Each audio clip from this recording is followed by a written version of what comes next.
In this guide, I'm going to show you guys how to block the forwarding of your WhatsApp status. Let's get started. First, launch your WhatsApp, then navigate to the settings page. Once you're over here, you're going to find different option. Head over to the option privacy. Now here, you're going to find different option. Click on the option status. Now here, you're going to find this option, who can see my status updates on WhatsApp. Here you're going to find three options: My Contacts Accept, and Only Share With.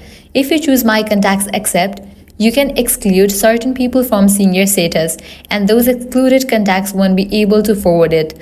Alternatively, selecting Only Share With allows you to choose specific people who can view your status, giving you full control over who can see and share your updates. Once you have made your selection, tap the checkmark icon to save your changes. Likewise, also disable for this option allows sharing, and that's it. This is how you can easily block the forwarding of your WhatsApp status. If this guide helped you out, do not forget to like, share, and subscribe.